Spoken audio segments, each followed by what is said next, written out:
host, Larry Frank, and what a great show we have planned for you today. Originally, we were supposed to have Jeremy Schulman, the head coach of Eastern Florida, joining us. Unfortunately, that will not happen today, but don't worry, folks. We will have the head coach on next Friday, May 29th, so mark that down on your calendar. As far as today goes, we will not have a guest, but want to remind you, tomorrow we will have the great Michael Barron, the former Sports Channel New York writer and Major League Baseball writer who covered the New York Mets, will be joining us live. Again, that's tomorrow. Michael Barron, right here on Frankly Speaking Sports. You know, a lot's been going on. A lot of things are starting to open up in the country. I know, here in Arkansas, and I'm seeing things every day starting to open. Not just restaurants now, but even the bars in the restaurants are opening, and as of Monday, even the standalone bars are going to be opening. So it's great, really great news to see all this starting to happen, and for us trying to get back to some form of normalcy. Unfortunately, Major League Baseball has not necessarily seen it the same way as everybody else. And on today's show, we're going to talk about Major League Baseball, their ludicrous 67-page report on safety and protocol. And then later on, we're going to get into a topic that definitely needs to be discussed, that a lot of people are shying away for whatever reason, but it's the Rooney Rule in the NFL that is trying to help implement getting more minorities hired in top-level positions. So we will be talking about that as well today. We're going to start off with Major League Baseball, and, you know, we've talked about Major League Baseball many times on many episodes on Frankly Speaking Sports, and we have not necessarily, at least in my opinions, been a big fan of the commissioner, and he has done nothing short of making me change my mind with this latest safety protocol. And, you know, let me explain this. Baseball needs to get back. Baseball is losing a lot of money, but the number one issue, and I think we can all agree on this, no matter whether you're the commissioner, a fan, or even anyone that doesn't know anything about sports, the number one issue and the number one focus has to be on the safety of everyone involved, from the players to the personnel, to the fans, to the sportscasters, to the sports writers, and so on and so on. I don't think anyone has disagreed with that. But you take a look at this 67-page policy and procedure that the commissioner's office wants to put in place, and then maybe you'll understand why I say this guy has no place being in the position as commissioner of baseball. It's just ludicrous. It's ludicrous. And I won't spell that word because it's too difficult. But I don't see, you know, if you have 67 pages, and I want everybody to remember something. These are typed pages. These are not handwritten pages. 67 pages of safety protocols. Then why the heck are you going to play the game? There is no reason to play the game. If it's that unsafe where you have to have 67 pages, you can't play the game. There's just no way. And I'm going to tell you something. You don't need 67 pages. The commissioner is smoking something. I don't know what. But once again, he continues to show why he lacks the leadership as commissioner of baseball.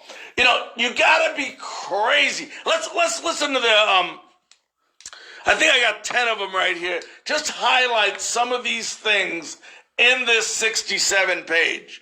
Number one, Those not participating in the game would sit 6 feet apart, possibly in the stands. So he's taking all the players that are in all the dugouts, well, 2 dugouts per game, and saying you got to sit in the stands and spaced out.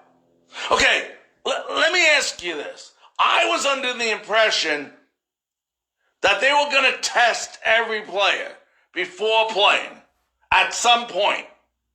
And they were going to test them quite a few times a week. I don't remember. I think it was at least 3 times a week, if not more.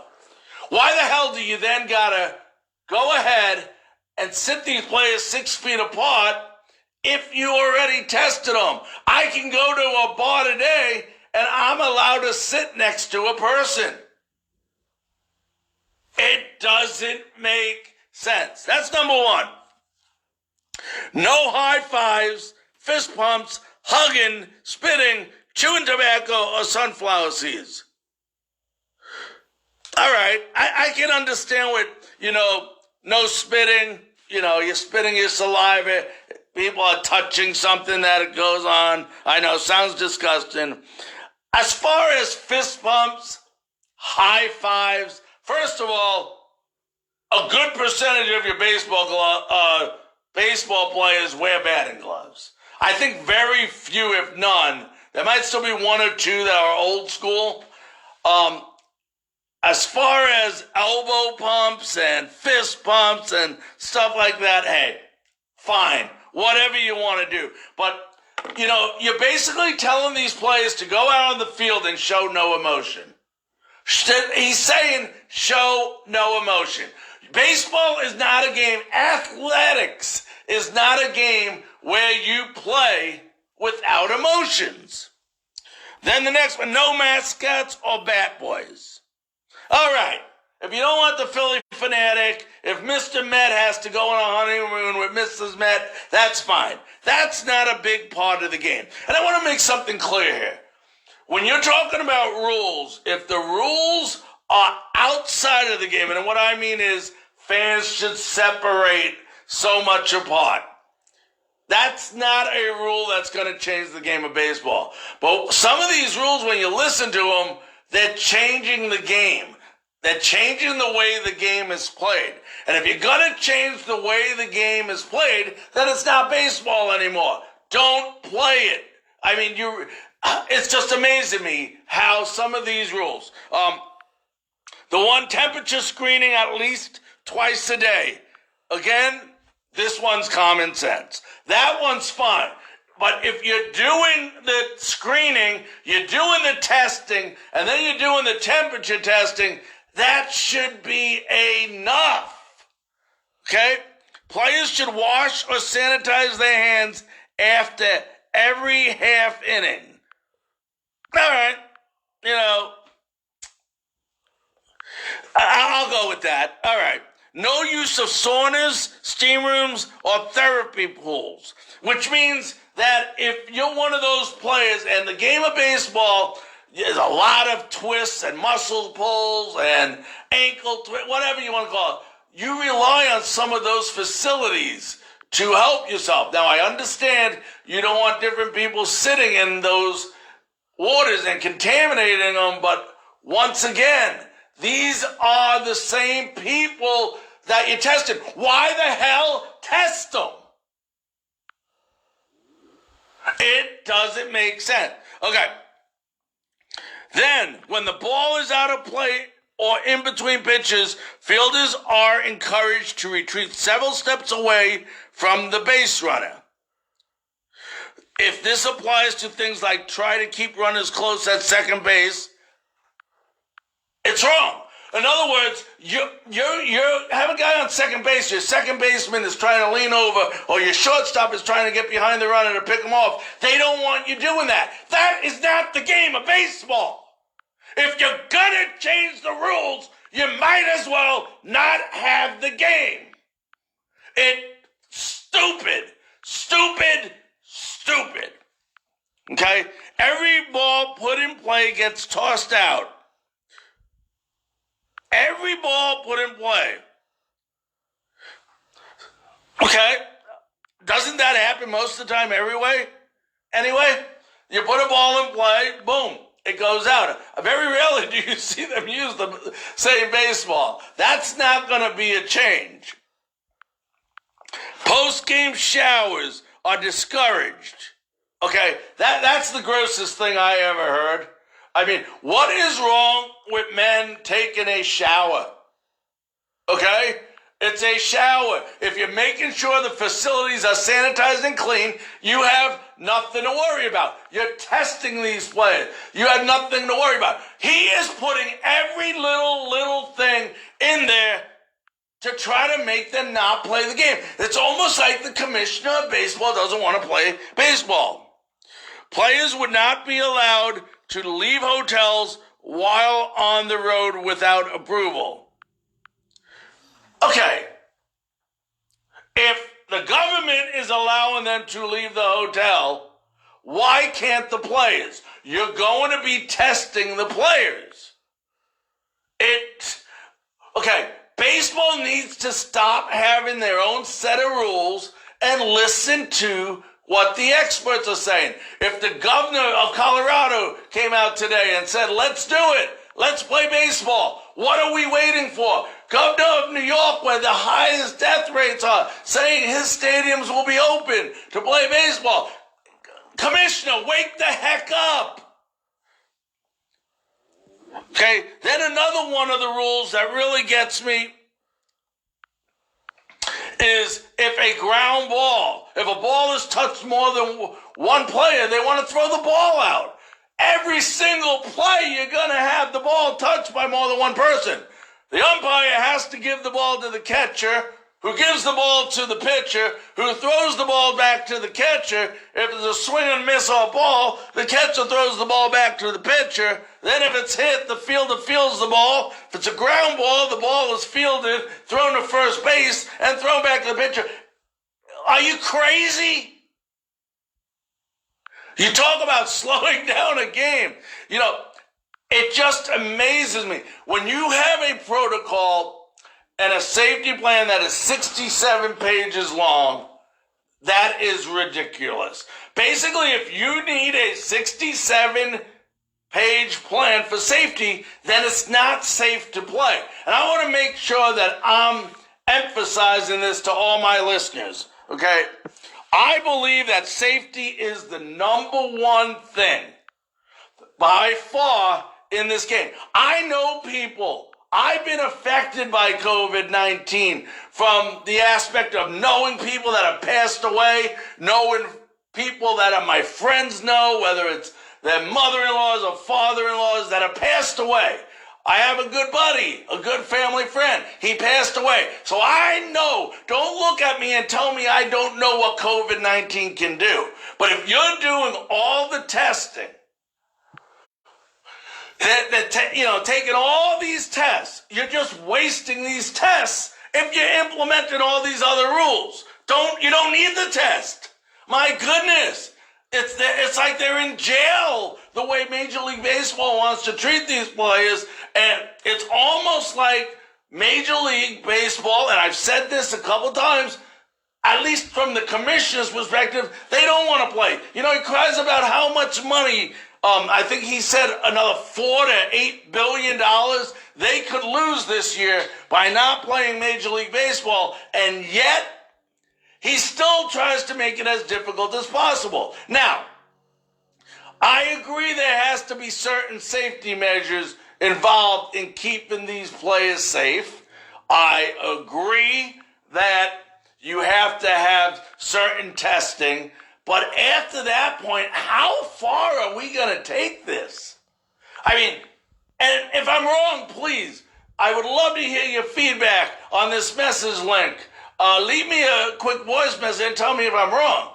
But it's just, I can't understand 67 pages, okay? It's real simple, and we can end this segment real quickly by just stating, if it's not safe to play the game, then don't play the game. If you need 67 pages of protocols, then you need to go ahead and cancel the season. It's that simple. It's that simple. It's amazing. The next thing you're going to see is they're going to say you can't adjust your cup. I mean, come on, guys. I know that sounds funny and ridiculous, but I'm just trying to make a point here. And I don't want to keep dragging this on and on, but the Major League Baseball commissioner is a position of leadership.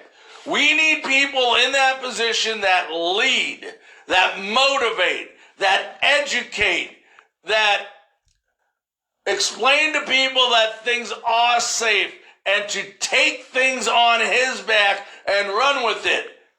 I have not seen that person. We have not had that person since Robert Manfred has taken over as commissioner of baseball. And I think one big thing after we finally get back to normalcy is the Major League Baseball owners and the ones who vote on who's the commissioner of baseball really need to take a close look at this character they have in office right now and do something about replacing him. We'll be back right after this. Don't tell people about your plans and what you want to achieve. Show them. Show them results. Have positive results. Yes, make things happen, and they can see it. You don't have to tell them because it's right there, man, in black and white. You get it done. Get the job done. It's as simple as that. It's like a coach talking to a team. We can talk all day about our plans. We got to go on the floor, and we got to execute, be efficient, and get that W, and there the W speaks for itself. Same in the corporate world, same in life. Get it done. Up to you to make things happen in a positive manner. My motivational tip of the day. Hey, don't tell...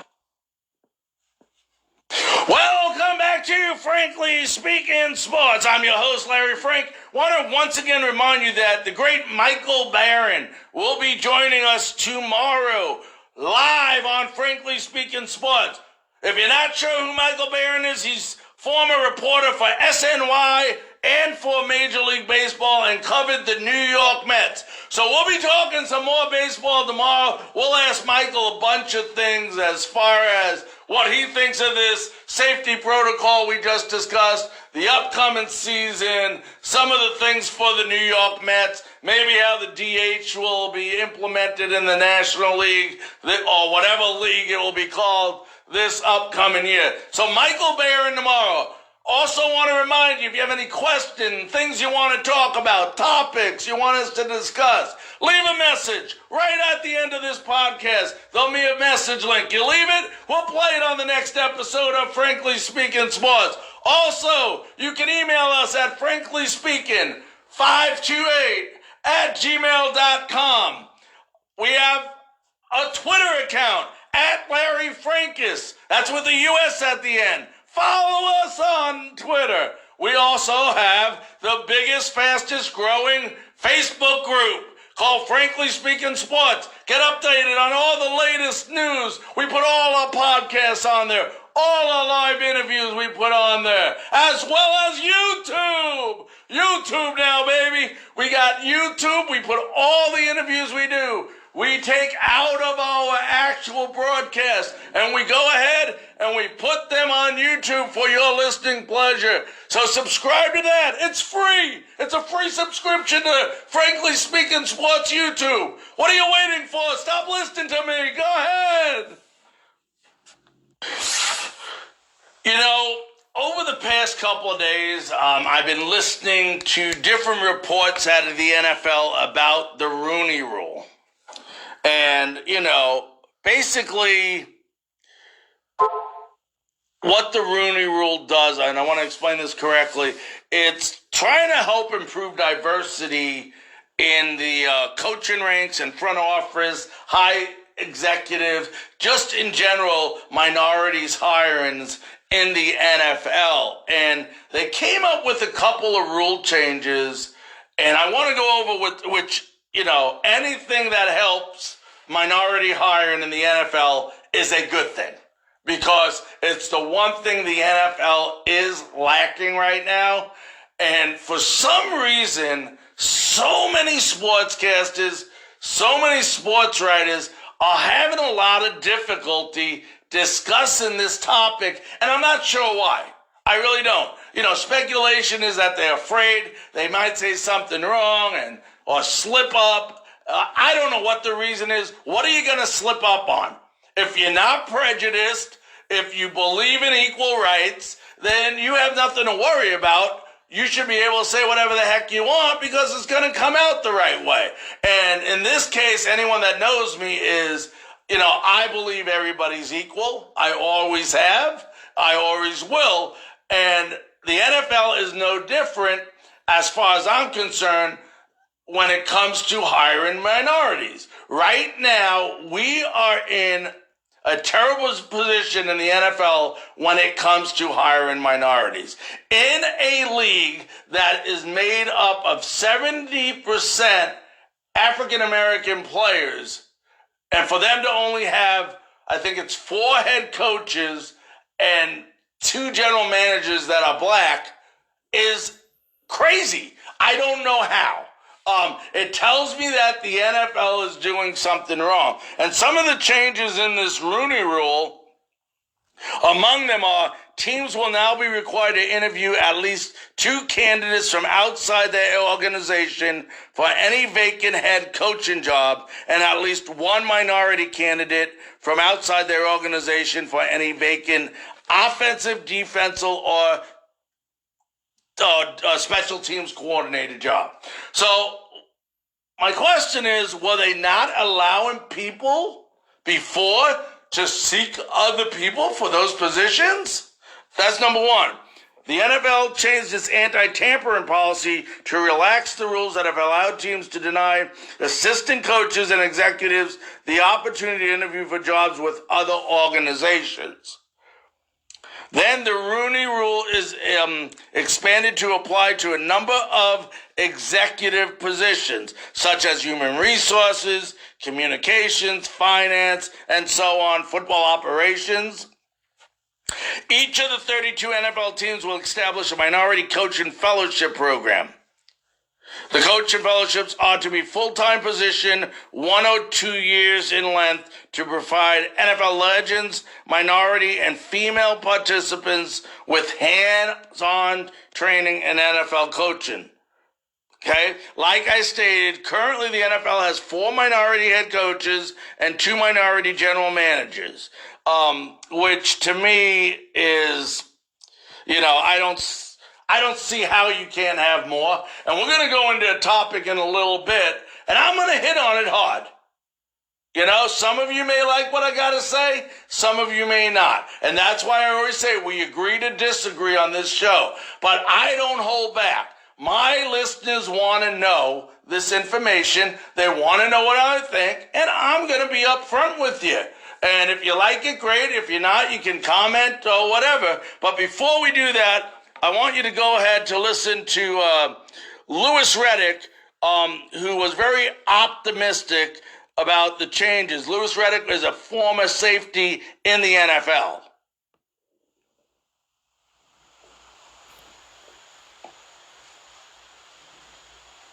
It almost feels like it's frozen. With Capital One? All right. We'll get that for you in one moment here. Lou, do you think this is a good next first step in helping minority coaches get positions? Yeah, there's no question about that. Look, coordinator positions typically lead to head coaching positions, unless, of course, you're a quarterback coach, which could automatically catapult you to the front of the list when it even comes to being a head coach. But there's no question about that. You need to allow upward mobility. You don't need to be able to or be, empowered to stifle people's progress. And that means for coaches overall, you want to have people continuing to work to lift everyone up. And for minorities in particular, they have to be be allowed to ascend into coordinating positions. And the one thing I want to say about coordinators overall is this. I don't care if it's offensive or defensive coordinators, because let's just talk about this. I know there's a lot of talk about quarterback coaches and offensive coordinators needing to be the positions that minorities need to get to. Look, I personally think that owners need to open their minds and really start looking at some of the history of some of the great coaches and where they come from, and stop following everyone else's lead and thinking that you just have to copy what everyone else has to do. Mike Tomlin was a defensive coach. Bill Cowher was a defensive coach. Tony Dungy was a defensive coach. Bill Belichick was a defensive coach. John Harbaugh was a defensive coach. What do these guys all have in common? They all won Super Bowls. It's about competency, credibility, positively impacting people. Let people ascend into the positions and then evaluate them based off of those criteria. Let's not make it more difficult by saying all minorities in particular have to become quarterback coaches and offensive coordinators in order to become head coaching jobs. What they need to be is great teachers and great leaders, and you need to evaluate as such. If you do that, I would guarantee you that people's hit rates when it comes to hiring head coaches would improve, as the teams that hired those individuals I just mentioned wound up hitting big on those type of coaches as well. And I agree with Lewis 100%. And that's what I was going to get into. And, this is not, I want to say this the right way, and I said I'm going to say it the right way, is this isn't about the color of your skin or your ethnic background.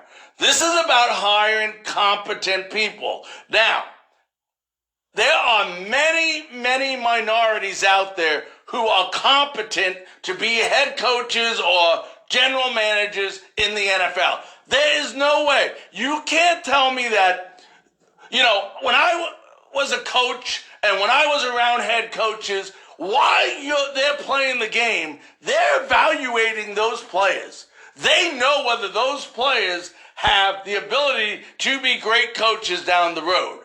That's when you start evaluating these players. Are they great leaders? Are they great motivators? Are they great teachers? You cannot tell me that you have 70% of a league that is African American and you can't find at least 10% of those players that have the ability to go on to be head coaches or general managers or in executive positions in the NFL. You are full of crap.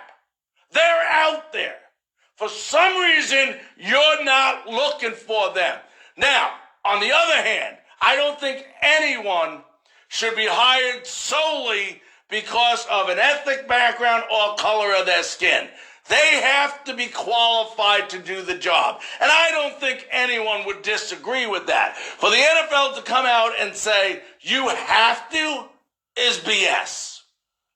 Okay? No, NFL, you have to help us in identifying quality candidates. They are out there in every aspect of sports.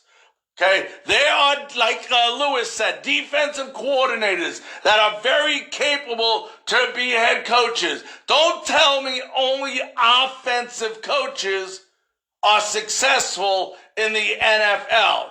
Like he mentioned, the Bill Belichicks, the Tony Dungys, the Mike Tomlins, the Harbaughs, they've all been successful on the defensive side of the football, becoming head coaches. So don't tell me it's just got to be offense. And then if that was the case, someone please tell me why Eric Bellamy of the Kansas City Chiefs is not yet a head coach. He is definitely qualified.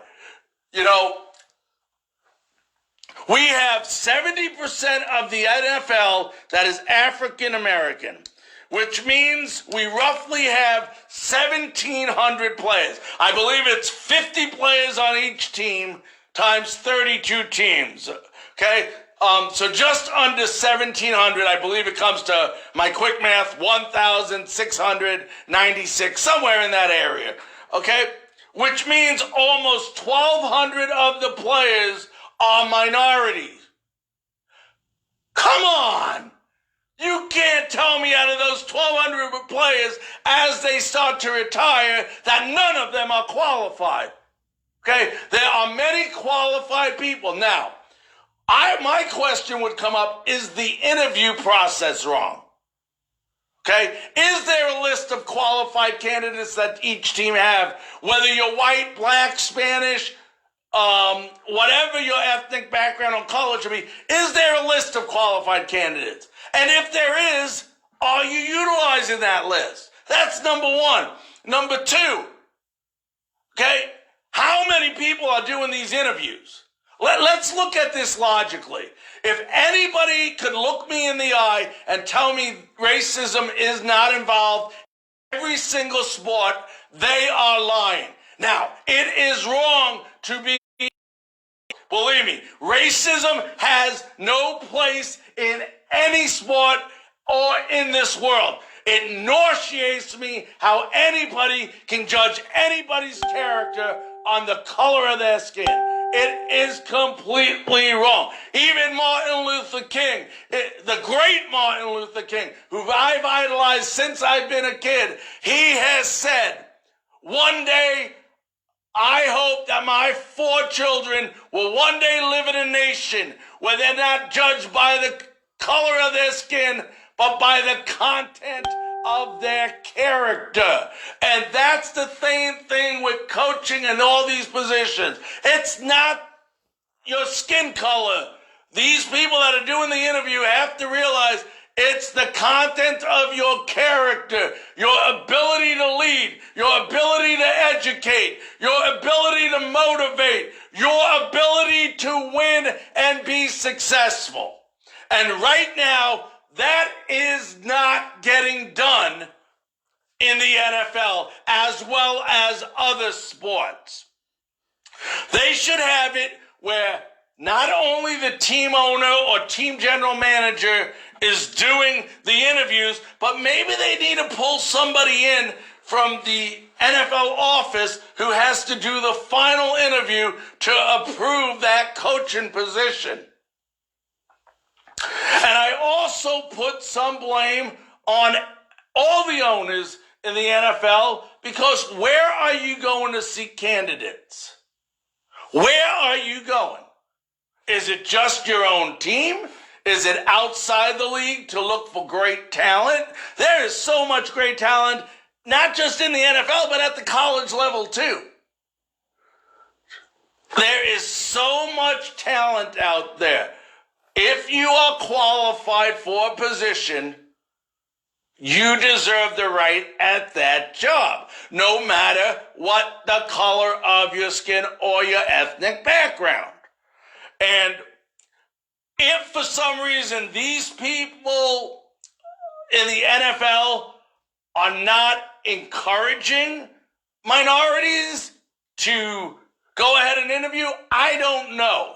And if for some reason minorities just aren't asking to be interviewed, I don't know why.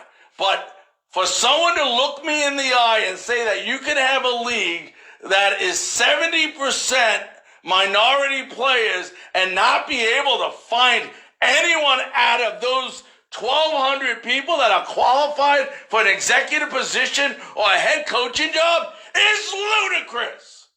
It is 100% ludicrous. And the NFL should be ashamed of themselves. You know what? They need to make a stand.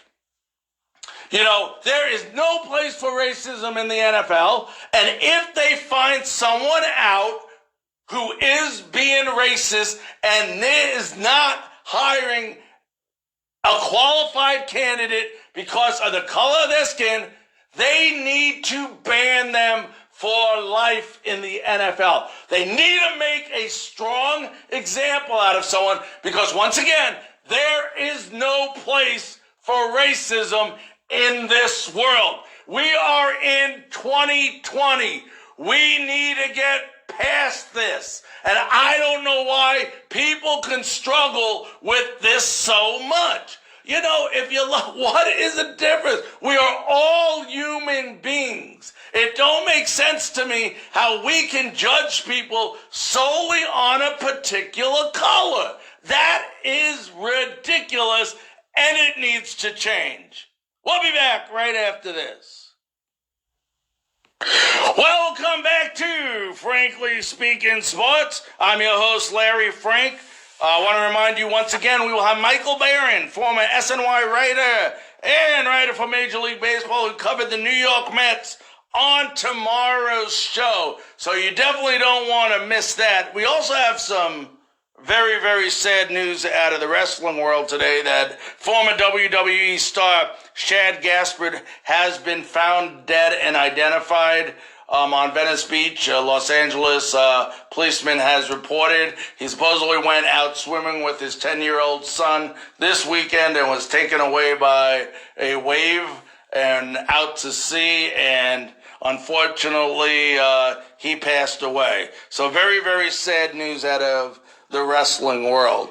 Want to remind you all once again that we have many different platforms you can listen to our podcast on, from Spotify to Google to Breaker. You can also go to the fastest growing group page, Frankly Speaking Sports, on Facebook, and we put all our podcasts, all our interviews, and all the latest updated sports news right on there. It's growing fast. Also, I want to remind you, we are now on YouTube. That is correct. You can listen to all the interviews we do. And believe me, we have a lot of past interviews that are on that YouTube channel, as well as the future ones will be on it. And I'll tell you right now, we are booked. We have a guest tomorrow. We have a guest Friday. Monday, we're debating whether we're going to work or not. But we got a guest Tuesday and Wednesday and next Friday for you. So we're booked for the next 2 weeks, and we're going to try to get more and more guests on as we go. So some great guests coming up in the next 2 weeks here on Frankly Speaking Sports. YouTube is also called, guess what? Frankly Speaking Sports. Today we're going to have a shorter version of our podcast due to the fact we was supposed to have a guest. Jeremy Schulman was supposed to join us today, but don't worry, folks. The great junior college head basketball coach of Eastern Florida will be joining us next Friday on the 29th, a week from this Friday. So we'll get to talk to him about junior college basketball and the effect, the current situation in the world is having on that industry as well. Want to thank everybody for joining us today, and we'll see you tomorrow on another episode of Frankly Speaking Sports.